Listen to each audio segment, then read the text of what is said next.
आत्मसम्मान आंदोलन। ज्योतिबा फुले कहा करते थे कि आप अपने आप को सम्मान करें, दूसरा कोई ना करे कोई बात नहीं है, लेकिन आप अपने आप को सम्मानित कीजिए। सावित्री तुम चिंता क्यों करती हो? एक दिन वैसा समय आएगा जब हमारे बहुत सारे औलाद होंगे और जब हम मर जाएंगे तो हमारी जल्दी ये औलाद हमारी करेंगे। इन्हें घर छोड़ दिया लेकिन समाज को नहीं छोड़ा और तब उनको आश्रय दिया उस्मान शेख ने। सावित्रीबाई फुले कविता भी लिखती थी, यानी पहली महिला भारत की शिक्षिका के साथ साथ पहली कवियत्री भी। सावित्रीबाई फुले ने महिलाओं का एक आयोजन किया, सम्मेलन किया। उस सम्मेलन में अपने मंच पर सभी जाति के महिला को समान रूप से बैठने का प्रबंध किया।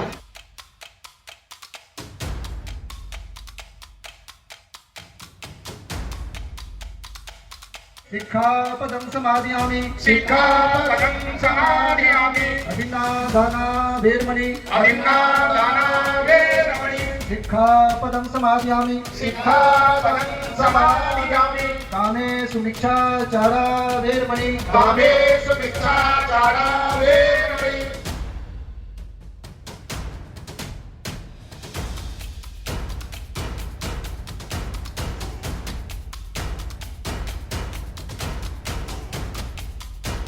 ज्योतिबा फुले को जब वहां से शादी में से निकाल दिया गया तो वो अपमानित महसूस कर रहे थे।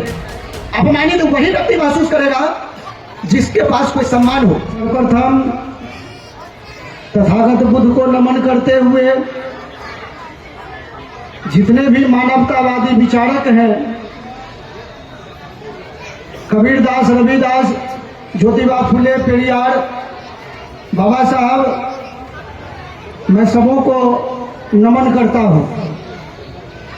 राष्ट्र माता सावित्रीबाई फुले और राष्ट्रपिता ज्योतिबा फुले, हम लोग राष्ट्रपिता और राष्ट्र माता क्यों कहते हैं, इस पर मैं ध्यान आपका आकृष्ट करता हूं। आजादी से पहले भारत एक देश के रूप में था। 26 जनवरी 1950 को भारत का संविधान लागू हुआ तब भारत एक राष्ट्र के रूप में सामने आया। तब भारत का राष्ट्रीय झंडा बना। देश का झंडा नहीं कहते हैं, राष्ट्रीय झंडा, राष्ट्रगान, राष्ट्रीय गीत, राष्ट्रीय पक्षी, इस शब्द में राष्ट्र शब्द है। ऐसा क्यों कहा गया? संविधान निर्माताओं ने देश का झंडा नहीं कहा, क्योंकि देश तो पहले भी था भारत। देश में राजा, जनता, भूभाग, लेकिन देश की जनता को समानता का अधिकार नहीं था। 26 जनवरी 1950 के बाद भारत के नागरिकों को समानता का अधिकार मिला, यानी सभी नागरिक एक समान हो गए। अब आम नागरिक भी एमएलए, एमपी, प्रधानमंत्री, राष्ट्रपति बन सकता है। तब भारत एक राष्ट्र के रूप में आ गया। भारत में विभिन्न धर्म के लोग हैं, उनका अपना झंडा है, अपना गान है, लेकिन भारत में हिंदू, मुस्लिम, सिख, ईसाई, विभिन्न धर्म संप्रदाय के लोग एक झंडे के नीचे में रहेंगे और वह झंडा होगा तिरंगा झंडा। उस तिरंगा झंडा के नीचे सभी धर्म के लोग होंगे और वह हमारा राष्ट्रीय झंडा है। और एक गान जनगण मन, जिसमें सभी धर्म के लोगों को जनगण मन के समय में सावधान की मुद्रा में एक साथ गाना गाना पड़ता है। अब ज्योतिबा फुले को राष्ट्रपिता क्यों कहे या राष्ट्रमाता क्यों कहे? ये दोनों दुनिया में एक ऐसे महान व्यक्तित्व हैं, जब आप गौर करेंगे एक साथ पति और पत्नी, शायद ही दुनिया में ऐसे महापुरुष हुए हैं जो एक साथ दोनों पति पत्नी समान रूप से इतने बड़े समाज सुधारक हैं। कोई पति है तो पत्नी नहीं है, और पत्नी है तो पति नहीं है। 1 जनवरी 1848 को जब पहला स्कूल खोले थे तो उनके स्कूल में 6 महिला का एडमिशन हुआ। उस 6 महिला में 4 महिला ब्राह्मण थी, अन्नपूर्णा जोशी, दुर्गा देशमुख, सोनू पवार, जिन्हें 4 महिला ब्राह्मण थी और 1 महिला मराठा थी और 1 धनगर थी। मैं यह कहना चाहता हूं कि बहुत लोग ज्योतिबा फुले को यह समझता होगा ये किसी जाति विशेष के विरोधी थे, उस पर मैं ध्यान दिलवा रहा हूं। उस 6 में से 4 महिला, यानी सभी जाति के महिलाओं को उन्होंने समान अवसर दिया। 1 जनवरी 1848 से पहले किसी भी जाति के महिला को पढ़ने का अधिकार नहीं था। और ये पहला दंपति है जो इन्होंने इस काम को पूरा किया। और 6 महान हस्ती जो इनके शिल्पकार थे, जो इनके साथ कदम में कदम मिला करके पढ़ाने का काम किया, उसमें से उस्मान शेख और फातिमा शेख दोनों भाई बहन भी इनके शिल्पकार थे। सावित्रीबाई फुले उस समय में ये पहला स्टूडेंट थे ज्योतिबा फुले के, पहला अपने ही पत्नी को पढ़ाने का काम किया। तो घर पर नहीं पढ़ा सकते थे तो खेत में जब खाना लेकर के जाती थी सावित्रीबाई फुले, तो ज्योतिबा फुले खेत में लकड़ी से खेतों में पढ़ाने का काम करने लगे। लेकिन यह बात कितना दिन तक छुपता, घर पर जब पिताजी को पता चला तो उन्होंने धमकी दिया कि तू पढ़ाना बंद कर और दूसरे लोगों को भी पढ़ाना बंद कर, और नहीं तो हमारा घर छोड़ दे। दोनों फुले दंपत्ति ने घर छोड़ दिया लेकिन समाज को नहीं छोड़ा। और तब उनको आश्रय दिया उस्मान शेख ने।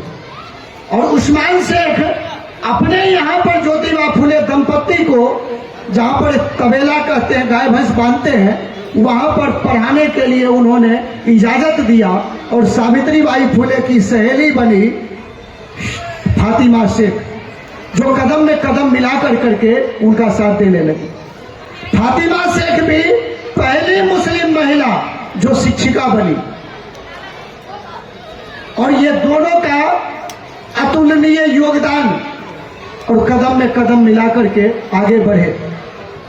ज्योतिबा फुले जब एक ब्राह्मण मित्र के शादी में गए थे तो अपमानित होकर के जब आए, एक पेड़ के नीचे एक अछूत व्यक्ति जिसके गर्दन में हांडी था बंधा हुआ और कमर में झाड़ू, वह ज्योतिबा फुले को देख करके हंस रहा था। कहा आप वहां क्यों गए? ज्योतिबा फुले को जब वहां से शादी में से निकाल दिया गया तो वह अपमानित महसूस कर रहे थे। अपमानित वही व्यक्ति महसूस करेगा जिसके पास कोई सम्मान हो। और उनको तब यह एहसास हुआ कि इसी अछूत व्यक्ति को जो गर्दन में ये टांगे हुए हैं, इसको अपमान नहीं लगता है। तब उन्होंने सेल्फ मूवमेंट चलाया। सेल्फ मूवमेंट मतलब आत्मसम्मान आंदोलन। ज्योतिबा फुले कहा करते थे कि आप अपने आप को सम्मान करें, दूसरा कोई ना करे कोई बात नहीं है, लेकिन आप अपने आप को सम्मानित कीजिए। आत्मसम्मान आंदोलन का मतलब अपने आप को सम्मानित कीजिए। आपके गर्दन में बंधा हुआ है जिसको आप अपमानित समझें, इसलिए इसको हटाएं। तो अपने आप को सम्मानित करने के लिए आत्मसम्मान मूवमेंट चलाए। 50 में अछूतों के लिए विद्यालय खोले, 52 में बहुजन के लिए विद्यालय खोले। और उस समय में विधवाओं को शादी करने का अधिकार नहीं था। फिर उस दिशा में भी इन्होंने लोगों को जागरूक किया और 1856 ईस्वी में अंग्रेज सरकार ने विधवा पुनर्विवाह का भी उन्होंने अनुमति दिया। यह योगदान फुले दंपति का है। ज्योतिबा फुले या सावित्रीबाई फुले दोनों यदि कोई काम कर रहे हैं तो उसमें दोनों का योगदान है, किसी एक का नहीं। सावित्रीबाई फुले कविता भी लिखती थी, यानी पहली महिला भारत की शिक्षिका के साथ साथ पहली कवियत्री भी। अहमदनगर में उस समय में जाकर के टीचर्स ट्रेनिंग की थी। आज भी हमारी महिलाएं शिक्षा टीचर्स ट्रेनिंग नहीं करती है, वो उस समय में टीचर्स ट्रेनिंग की। ज्योतिबा फुले उसको पढ़ाने का काम किया। सावित्रीबाई फुले ने महिलाओं का एक आयोजन किया, सम्मेलन किया। उस सम्मेलन में अपने मंच पर सभी जाति के महिला को समान रूप से बैठने का प्रबंध किया।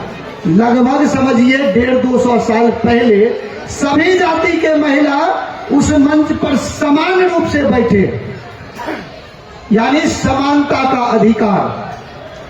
जब बाबा साहब को संविधान बनाने का मौका मिला तो बाबा साहब ने अपना 3 गुरु बाबा साहब ने माना।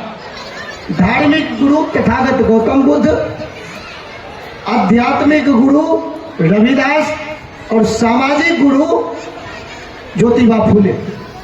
जब बाबा साहब को संविधान बनाने का मौका मिला तो संविधान में फंडामेंटल राइट में समानता का अधिकार दिया और शिक्षा का अधिकार देकर करके अपने गुरु ज्योतिबा फुले को समर्पित किया और सच्ची श्रद्धांजलि अपने गुरु को संविधान में समानता का अधिकार और शिक्षा का अधिकार देकर करके अपने गुरु को समर्पित किया। और यह बाबा साहब की ये बहुत बड़ी देन थी। ज्योतिबा फुले दंपति जिस घर में रहते थे उस घर का जो नंबर था वो था 395। वो 395 जो घर का नंबर था वो उस्मान शेख का घर का नंबर था और उस घर का नंबर 395 था। तो बाबा साहब जब संविधान बनाए तो उस संविधान में आर्टिकल 395 आर्टिकल देकर के अपने गुरु को समर्पित किया। यह 395 समझिए कहां से आया, वो उस्मान शेख का नंबर था।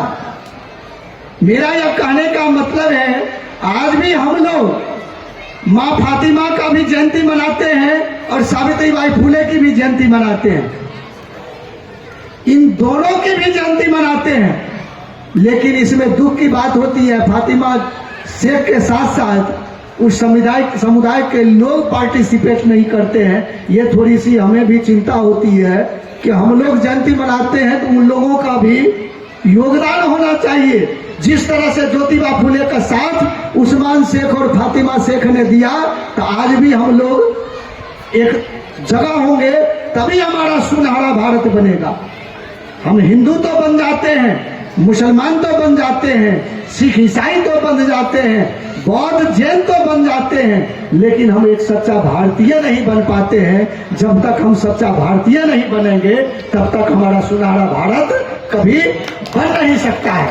इसलिए हमें सुनहरा भारत बनाना चाहिए। और ज्योतिबा फुले और सावित्रीबाई फुले उसमें से एक है। ज्योतिबा फुले सावित्रीबाई फुले को अपना औलाद नहीं था। काशीबाई एक विधवा ब्राह्मणी थी, उसके विधवा ब्राह्मणी का बच्चा हुआ, वो विधवा अवस्था में ही गर्भावस्था में आ गई तो उसको मारने का प्लानिंग हो गया। ज्योतिबा फुले ने उसे अपने घर ले आए और उसको बहन बना करके सावित्रीबाई फुले को सौंप दिया, इसका डिलीवरी तुमको करना। जब डिलीवरी हुआ तो उसके बच्चा का नाम रखा यशवंत और उस बच्चे को फुले दंपति ने गोद ले लिया। अपना औलाद नहीं था, उसको गोद ले लिया और उसी को अपना उत्तराधिकारी बनाया, यानी यशवंत को। ज्योतिबा फुले को बहुत साल तक जब शादी नहीं हुई तो उनके पिताजी ने कहा, ज्योति तुम्हारी पत्नी को बच्चे नहीं हो रहा, ऐसा करो तुम दूसरी शादी कर लो। ज्योतिबा फुले ने अपने पिताजी को कहा, पिताजी हो सकता है सावित्री के बजाय मुझ में ही कोई दोष हो, ऐसा करते हैं कि हम सावित्री की दूसरी शादी कर सकते हैं। ऐसा कोई माई का लाल आज भी है जो इतनी बड़ी बात कह दे कि अपनी पत्नी को दूसरी शादी कर देते हैं, अपने बारे में कहीं हो सकता है मेरे में कमी हो। और यही बात जब सावित्रीबाई फुले ने अपने पति को कहा कि हमें कोई बच्चा नहीं है, आप कोई दूसरी शादी कर लेते, हमें कोई आगे वारिस तो नाम लेने वाला हो, उस पर ज्योतिबा फुले ने कहे, सावित्री तुम चिंता क्यों करती हो, एक दिन वैसा समय आएगा जब हमारे बहुत सारे औलाद होंगे और जब हम मर जाएंगे तो हमारी जयंती ये औलाद हमारी करेंगे।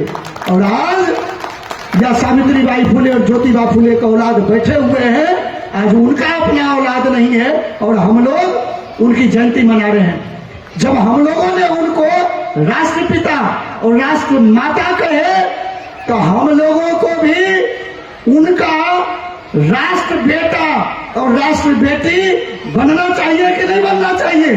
तो आज से हम लोग भी अपने आप को समझे कि हम लोग उनका राष्ट्र बेटा है, राष्ट्र बेटी है। तब माँ बाप का संबंध, पिता पुत्र का संबंध समान से होगा, राष्ट्र माता और राष्ट्र पिता बनाने से नहीं होगा। हम लोगों को भी राष्ट्र बेटा और राष्ट्र बेटी हो जाना चाहिए। ऐसे महापुरुषों को हम लोग अनवरत याद करते रहें, तब जाकर के एक सच्ची श्रद्धांजलि होगी, तब जाकर के हम लोग सच्चा बेटा बेटी बनने का हकदार होंगे।